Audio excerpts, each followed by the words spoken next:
Hello students, मैं हूं प्रियांश और आप देखना स्टार्ट कर चुके हैं आपका ही अपना यूट्यूब चैनल स्टडी नोट्स पीजे। फाइनली कक्षा 10वीं का जो देखिए 5 फरवरी को आपका यहाँ पे हिंदी का पेपर होने वाला था, उसका सेट भी, जी हाँ, उसका सेट भी देख लीजिए आप, पूरा का पूरा सेट भी मुझे मिल चुका है। जी हाँ, जैसा कि आप सभी जानते हैं दिसंबर निकल चुका है। मात्र आपके पेपर में 10 से 15 दिन का ही आपको टाइम मिलेगा, बाकी सारी छुट्टियों में निकल जाएगा। तो देखिए इन 15 दिनों में अगर आप यहाँ पे 75 में से 75 अंक गेन करना चाहते हैं हिंदी में, जी हाँ, तो पूरा का पूरा पेपर आपको मैं सॉल्व करा रहा हूँ। जी हाँ, यही क्वेश्चन पेपर जो है आपको देखने के लिए मिलने वाला है आपके बोर्ड एग्जाम में, और जो कि आपका यहाँ पे 5 यहाँ पे देखिएगा फरवरी को होने वाला है। ठीक है, 5 फरवरी को यही क्वेश्चन पेपर आपको देखने के लिए मिलेगा।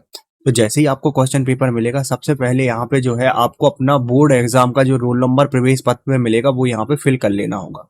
यहाँ पे देखिए प्रूफ के लिए आप यहाँ पे बार कोड देख सकते हैं, ये पेपर का कोड है। इसके अलावा आप जैसे ही नीचे आएंगे तो यहाँ पे भी देख लीजिए ये पूरा कोड डला हुआ है। ठीक है, यहाँ पे भी बार कोड डला हुआ है।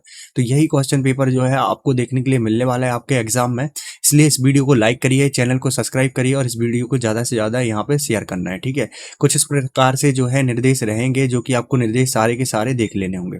जैसे ही अपन नीचे बढ़ेंगे तो यहाँ पे देखिए प्रश्न क्रमांक 1 में आपसे सही विकल्प पूछे जाएंगे, जो कि 6 अंक के रहेंगे टोटल।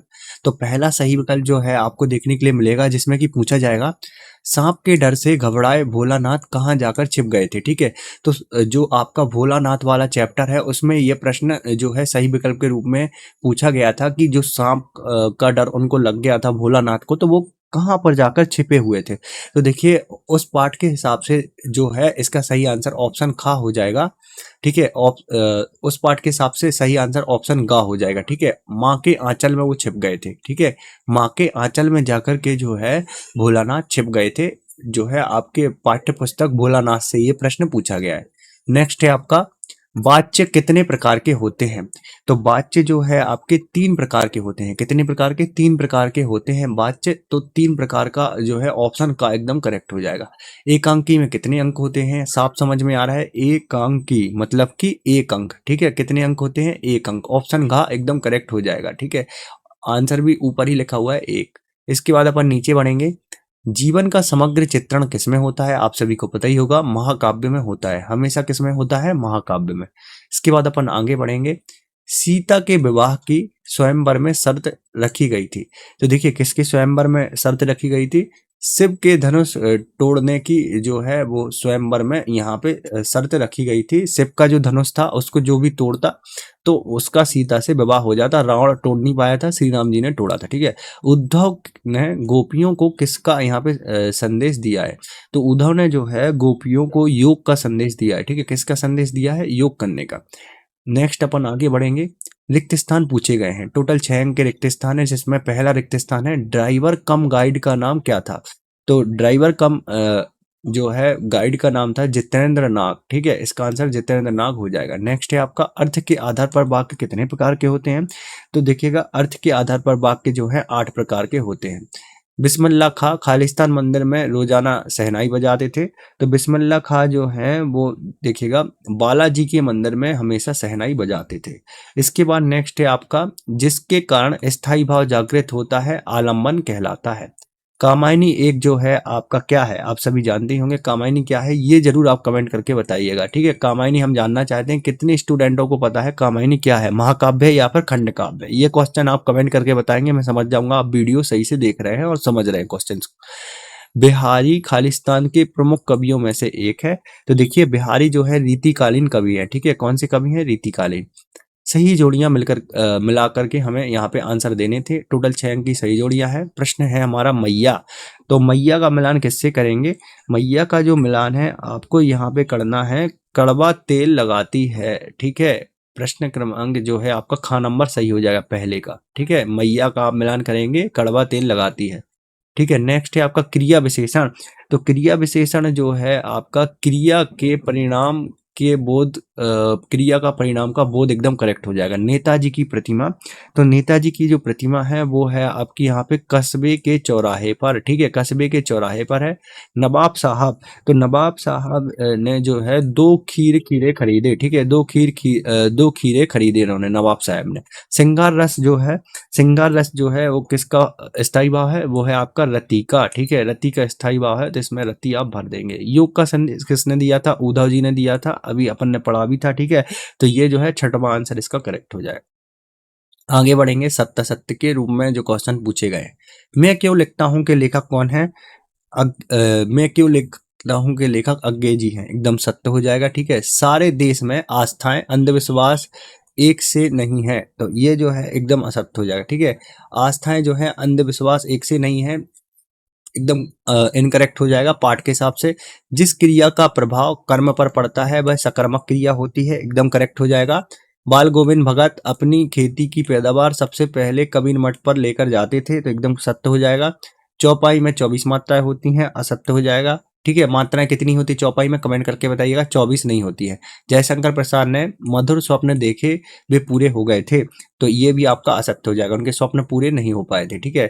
नेक्स्ट है आपका एक वाक्य एक शब्द में उत्तर। तो पहला प्रश्न है हमारा, भोलानाथ से सकना क्यों भूल गए, तो वो क्यों भूल गए थे, क्योंकि उनके साथी बच्चों को खेलता देखकर वो सिसकना भूल गए थे। जो उनके बच्चे थे बचपन में जिनके साथ वो खेलते थे साथ, ठीक है, तो उनका बचपना का जो खेल है वो देख करके वो सिसकना भूल गए थे। शब्द शक्ति कितने प्रकार की होती है, तो शब्द शक्ति जो है 3 प्रकार की होती है, ठीक है। हाथ मलना का अर्थ क्या है, तो हाथ मलना का अर्थ है पछताना, क्या हो जाएगा, पछताना, ठीक है, पछताना आपको इसमें भर देना होगा। नेक्स्ट है आपका यहाँ पे देखिएगा, नेताजी की मूर्ति पर सरखंडे का चश्मा किसने लगाया होता, तो जो है नेताजी की मूर्ति पर जो है सरखंडे का चश्मा जो है किसी बच्चे ने लगाया होगा, ठीक है, क्योंकि वो बच्चे प्रेमी, ठीक है, ठीक है, तो इसमें क्या भर देंगे, अब किसी बच्चे ने लगाया होगा। संचारी भावों की संख्या कितनी मानी गई है, नॉर्मली 33 मानी गई है, ठीक है। इसके बाद है रीतिकालीन काव्य का मुख्य विषय कौन सा है, तो श्रृंगार वर्णन है, ठीक है, कौन सा है, श्रृंगार वर्णन, इसमें आप भर देंगे श्रृंगार वर्णन। कुछ इस प्रकार से आपको इसमें बनना था। यहाँ पर देखिएगा आपके जो है सारे के सारे जो है क्वेश्चन नंबर 5 तक जो है एक एक वाक्य एक शब्द वाले क्वेश्चंस आप यहाँ पे समाप्त हो चुके हैं। अगर कोई भी समस्या आ रही है इन क्वेश्चंस में, तो यहाँ पे इनके आंसर पीडीएफ के रूप में भी मिल जाएंगे आपको। देखिए कुछ इस प्रकार से, वार्षिक परीक्षा के सभी प्रश्नों के उत्तर, प्रश्न क्रमांक 2 का उत्तर रिक्त स्थान के रूप में, ठीक है। प्रश्न क्रमांक 3 जो सही जोड़ियां मैंने बताई थी, सत्य सत्य देख लीजिए। और जो है आपके प्रश्न क्रमांक 4 खास तौर पर, जिनमें की पहला प्रश्न जो बताया था मैंने, सभी बच्चों को खेलता देख, ठीक है। 3 पछताना, किसी बच्चे ने, ठीक है। तो ये जो पीडीएफ है, ये पीडीएफ भी मैं आपको प्रोवाइड करा देता हूं ताकि आपको कोई भी समस्या ना हो। इस पीडीएफ को डाउनलोड करने के लिए आपको अपना मोबाइल ओपन कर लेना है, ठीक है। मोबाइल को ओपन करने के बाद क्या करना है, ध्यान से देखिएगा। मोबाइल को ओपन करने के बाद आपको मोबाइल में गूगल ओपन करना है। क्या ओपन करेंगे आप, गूगल। तो गूगल ओपन करने के बाद यहाँ पे आपको लिखना होगा, देखिए ध्यान से, ध्यानपूर्वक देखिएगा। मोबाइल में आप क्या लिखेंगे, स्टडी नोट्स पीजे, स्पेलिंग ध्यान से लिखिएगा, STUDYNOTES पीजे, ठीक है। studynotespj.com पहली वेबसाइट दिखेगी, इस पे आपको क्लिक कर देना होगा। इस पे आप जैसे ही क्लिक करेंगे आपको नीचे आना है स्क्रॉल करके, ठीक है। जॉब बाय क्वालिफिकेशन का एक सेक्शन दिखेगा, इसमें एमपी बोर्ड दिखेगा। इस पे क्लिक करने के बाद आपको देखिएगा कक्षा 10वीं पे आना है। जैसा कि मैंने आपसे बोला हुआ है, मैं सेट बी दे रहा हूं आपको, क्योंकि सेट बी ही अभी मिला है, ठीक है। सेट बी ही मिला है, जैसी ए सी और डी आएगा वो भी आपको यहाँ पे देखने के लिए मिल जाएगा। लिंक जो है यहाँ पे नीली हो जाएगी जैसे ही आपको सेट ए आएगा या फिर सी आएगा या फिर डी आएगा। अभी के लिए हम बी देख रहे हैं, ठीक है, जो कि आपका 5 फरवरी को पेपर होने वाला है। तो हिंदी के सेट बी पे हम क्लिक करेंगे, यहाँ से बंद करेंगे और यहाँ पे देखिए सेट बी डला भी हुआ है, ठीक है। हमें चाहिए थी वो पीडीएफ सॉल्यूशन वाली, ठीक है। पेपर भी डला हुआ है, पेपर भी देख लेना यहाँ पे। जैसे ही हम नीचे आएंगे, सबसे नीचे आ जाना है बिल्कुल स्क्रॉल करके, ठीक है। सबसे नीचे आने के बाद देखिएगा किसी भी एक पोस्टर पे क्लिक करना है 16 सेकंड समाप्त होने से पहले। अगर ये 16 सेकंड समाप्त हो जाएंगे तो पीडीएफ ऑटोमेटिक डिलीट हो जाएगी, इसलिए किसी भी एक पोस्टर पे आपको क्लिक कर देना है। यहाँ पे देखिएगा कोई भी एड जो है पोस्टर वाली देखने के लिए आपको मिलेगी, तो उस पर क्लिक कर देना है, ठीक है। मैं ऑलरेडी क्लिक कर दिया हूँ, अब मैं नीचे आऊंगा, ठीक है। उस पोस्टर पे क्लिक करने के बाद मैं जैसे ही नीचे आया तो यहाँ पे देखिएगा हरे कलर का डाउनलोड का बटन जो है मेरा एक्टिवेट हो चुका है। अब जैसे ही मैं डाउनलोड के बटन पे क्लिक करता हूँ तो यहाँ पे देखिए ये जो पीडीएफ है सॉल्यूशन वाली वो डाउनलोड हो चुकी है। ठीक है, तो सभी प्रश्नों के उत्तर यहीं पे आपको देखने के लिए मिल जाएंगे, चाहे वो क्वेश्चन नंबर 7 हो 8 हो। ठीक है, अभी उनके आंसर्स भी हम देखना स्टार्ट करेंगे। ठीक है, तो इस प्रकार से आप बहुत ही आसान तरीके से जो है पीडीएफ को डाउनलोड कर सकते हैं। अब अपन आगे बढ़ेंगे और जो क्वेश्चन आपके दिए गए हैं उनको देखेंगे। ठीक है, प्रश्न क्रमांक 6 है आपका, बच्चे की दंतुरित मुस्कान का कवि के मन पर क्या प्रभाव पड़ा है। तो यहाँ पे इसका आंसर जो है वो हम देखेंगे। देखिएगा प्रश्न है आपका वही वाला। ठीक है, तो इसका आंसर देखिएगा, बच्चे की दंतुरित मुस्कान जो है वो क्या प्रभाव पड़ा है, यहाँ से आप लिखना स्टार्ट करेंगे। ठीक है, और कहाँ तक लिखेंगे, उठती है तक पूरा आप आंसर लिख लेंगे। ठीक है, इसके बाद नेक्स्ट आपका क्वेश्चन दिया गया है, यहाँ पे देखिएगा, फाल्गुन में ऐसा क्या होता है जो बाकी ऋतुओं में से भिन्न होता है। तो इसका आंसर भी आप देख लीजिए, फाल्गुन में क्या होता है। ठीक है, यहाँ तक लिखना है। नेक्स्ट है आपका 7वां, गोपियों के अनुसार राजा का धर्म क्या होना चाहिए। आंसर आपको दिखा देता हूँ क्वेश्चन नंबर 7 का। ठीक है, ये 7 का आंसर हो जाएगा, ये इसके अथवा का हो जाएगा, ध्यान से आप लिख लीजिए। क्वेश्चन नंबर 8 क्या दिया गया है, नई कविता की 2 प्रमुख विशेषताएं। तो चलिए इन दोनों के आंसर बता देते हैं। देखिए ये 8 का आंसर हो जाएगा और यहाँ पे इसका अथवा भी आप देख सकते हैं। ठीक है, क्वेश्चन नंबर 9 देख लीजिए आप, 9 में क्या दिया गया है, यहाँ पे देखिए, सूर्यकांत त्रिपाठी निराला अथवा नागार्जुन। ठीक है, तो सूर्यकांत त्रिपाठी निराला की रचनाएं देख लीजिए कौन कौन सी हो जाएगी, अनामिका, परिमल और गीतिका। ठीक है, भाव पक्ष कला पक्ष और अथवा जो है नागार्जुन, तो नागार्जुन की भी रचनाएं आप ध्यान से देख लीजिए। ठीक है, कुछ इस प्रकार से नागार्जुन की रचनाएं, भाव पक्ष कला पक्ष, साहित्य में स्थान, सब कुछ यहाँ पे देखने के लिए मिल जाएगा। क्वेश्चन नंबर 10 पे आएंगे हम डायरेक्टली, शांत रस की परिभाषा लिखते हुए उदाहरण देना था। तो क्वेश्चन नंबर 10 देख लीजिए, शांत रस की परिभाषा कुछ इस प्रकार से यहाँ से परिभाषा स्टार्ट होगी यहाँ तक। ठीक है, एग्जाम्पल भी आप देख लीजिए, यहाँ तक एग्जाम्पल रहेगा। अथवा इसी में दिया गया है, पाठ्य मुक्तक गेय मुक्तक में कोई 2 अंतर बताने हैं। ठीक है, तो चलिए अंतर भी देख लेते हैं हम। देख लीजिए, पाठ्य मुक्तक और गेय मुक्तक में अंतर, कुछ प्रकार से दोनों अंतर है, दोनों आप लिख लेंगे। ठीक है, नेक्स्ट आपका 11वां क्वेश्चन दिया गया है, अनियुक्ति अलंकार की परिभाषा और अथवा में रौद्ररस की परिभाषा। तो यहाँ पे देखिएगा, अनियुक्ति अलंकार की परिभाषा किस प्रकार से आप लिखेंगे। ठीक है, देख लीजिए कुछ इस प्रकार से अनियुक्ति अलंकार की परिभाषा एग्जाम्पल, और अथवा वाली जो रौद्र रस की परिभाषा आपको लिखनी थी वो भी देख लीजिए। क्वेश्चन नंबर 12 पे आएंगे डायरेक्टली, 12 देखेंगे हम। यहाँ पे 12 दिया गया है, क्या दिया गया है, जीवनी की परिभाषा लिखनी थी, एक जीवनी के लेखक का नाम लिखना था। तो जीवनी की परिभाषा आप देख लीजिए कुछ इस प्रकार से, यहाँ तक लिखेंगे आप जीवनी की परिभाषा। ठीक है, लेखक कौन हो जाएंगे, लेखक हो जाएंगे आपके मनमथ नाथ गुप्त। ठीक है, कुछ इस प्रकार से आगे बढ़ेंगे अपन। इसी में अथवा दिया गया है, बाबू गुलाब राय के अनुसार निबंध की परिभाषा लिखते हुए 2 प्रमुख निबंधकारों के नाम। तो बाबू गुलाब राय के अनुसार जो परिभाषा है वो कुछ इस प्रकार से हो जाएगी यहाँ तक, और 2 प्रमुख निबंधकार, एक हो जाएंगे महादेवी वर्मा, दूसरे हजारी प्रसाद द्विवेदी। ठीक है, आगे बढ़ेंगे अपन इसी में, क्वेश्चन नंबर 13 की ओर बढ़ेंगे। ठीक है, क्वेश्चन नंबर 13 क्या दिया गया, देखिए, वास्तविक अर्थों में संस्कृत व्यक्ति किसे कहा जाता है। ठीक है, जो है वास्तविक अर्थों में संस्कृत व्यक्ति किसे बोलते हैं। तो यहाँ पे देखिए, अपने विवेक द्वारा से लेकर के आप यहाँ पर यहाँ तक लिखेंगे, और अथवा इसी में दिया गया है। तो अथवा का आंसर भी आप देख लीजिए, वह कौन सी घटना थी जिसके बारे में सुनने पर लेखिका ने अपनी आंखों पर विश्वास पाया और ना ही कानों पर। तो ये घटना है, 1 से लेकर के कॉलेज गए हैं तक पूरी घटना लिखेंगे आप। ठीक है, तो यहाँ पे देखिए, प्रिंसिपल से लेकर के यहाँ तक नहीं हो रहा था तक आप पूरी घटना लिख लेंगे।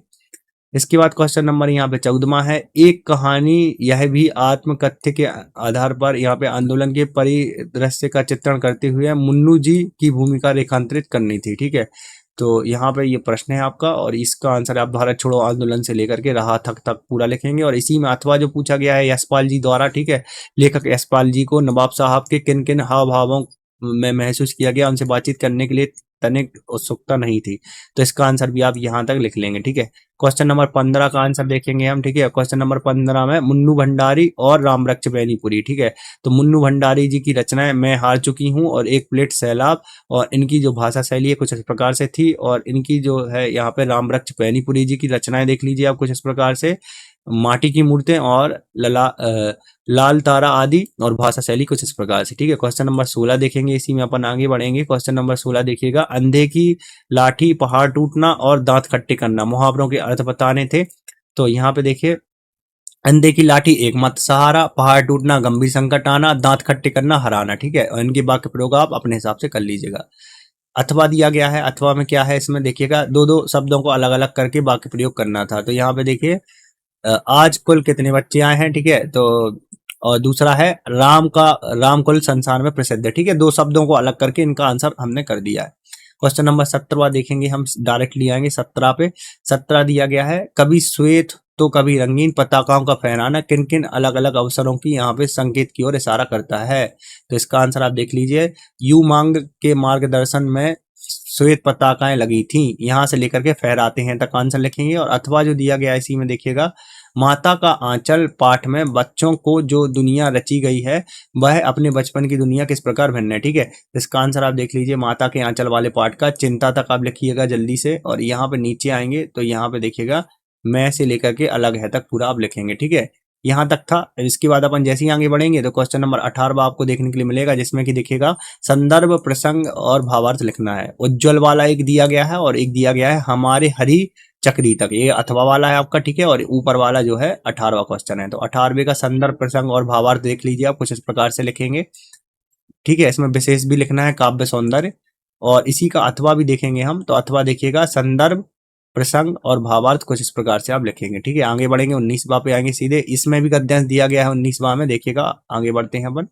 देखिए इसमें भी 2 गद्यांश दिए गए हैं, जिस योग्यता वाला गद्यांश है और बार बार सोचते से क्या होगा वाला गद्यांश है। ठीक है, तो दोनों के यहाँ पे देखिएगा संदर्भ और प्रसंग देखेंगे हम। यहाँ पे देखिए 19वें का संदर्भ और प्रसंग, ठीक है, विशेष देख लीजिए। इसी प्रकार से इसके अथवा का संदर्भ प्रसंग व्याख्या। ठीक है, 20वां पे आएंगे सीधे अपन। 20वां प्रश्न क्या दिया गया है यहाँ से हम देखेंगे। 20वां प्रश्न है आपका, 75 शब्दों में एक अनुच्छेद लिखना था। आधुनिक भारत, राष्ट्रीय शिक्षा नीति और महंगाई समस्या। तो देखिए आधुनिक भारत पर 75 शब्दों में एक संवाद लिख लिया है। ठीक है, तो ये आपको लिखना था।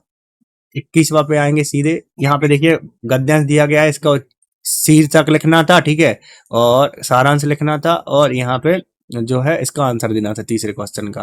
तो शीर्षक देख लें, सारांश देख लें और उत्तर देख लें। ठीक है, सी के आगे नीचे बढ़ेंगे तो इसका अथवा देखेंगे। इसमें भी वही सारांश, क्वेश्चन और शीर्षक। ठीक है, जो अथवा वाला प्रश्न पूछा गया था देख लीजिए। सीधा 22वां पे आएंगे। 22वां में अपने प्राचार्य को स्थानांतरण प्रमाण पत्र टीसी के लिए एप्लीकेशन। ठीक है, तो टीसी के लिए एप्लीकेशन कैसे लिखेंगे हम, ध्यान से देखिएगा। कुछ इस प्रकार से जो है टीसी के लिए आपको एप्लीकेशन लिखनी थी। ठीक है, आगे बढ़ेंगे। इसी में देखिएगा जन्मदिन पर सम्मिलित होने हेतु मित्र को आमंत्रण पत्र लिखना था। ठीक है, आपका जन्मदिन है तो उसको बुला रहे हैं आप, तो कैसे बुलाएंगे, तो वो आमंत्रण पत्र आपको लिख करके बताना था।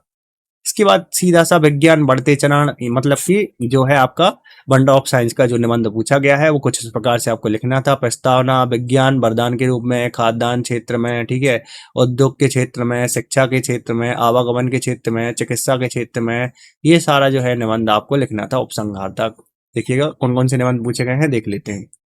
पूछा गया है दहेज प्रथा, ठीक है, सामाजिक समस्या, विज्ञान की देन, जल ही जीवन है, वन संरक्षण और प्रदूषण। विज्ञान की देन का मतलब ही है कि वंडर ऑफ साइंस। ठीक है, आया समझ में। तो ये 4 नंबर का था। कुछ इस प्रकार से जो है पूरा पेपर आपको देखने के लिए मिलने वाला है। ठीक है, संपूर्ण पेपर के सभी क्वेश्चंस के आंसर मैंने आपको बता दिए है। वीडियो अच्छी लगी है लाइक करिए, चैनल को सब्सक्राइब करिए, इस वीडियो को ज्यादा से ज्यादा कक्षा 10वीं के विद्यार्थियों तक पहुंचाइए। अभी के लिए मैंने बताया सेट बी, जल्दी ही सेट ए, सेट सी और सेट डी आपको देखने के लिए मिलेगा। अगर आप लोग अच्छा रिस्पॉन्स दिखाते हैं तो इस वीडियो को लाइक करिए। 5 फरवरी के लिए आपको बहुत बहुत शुभकामनाएं। ठीक है, आपके लिए बेस्ट ऑफ लक, एग्जाम अच्छा जाएगा। इस वीडियो को ज्यादा से ज्यादा शेयर करिए।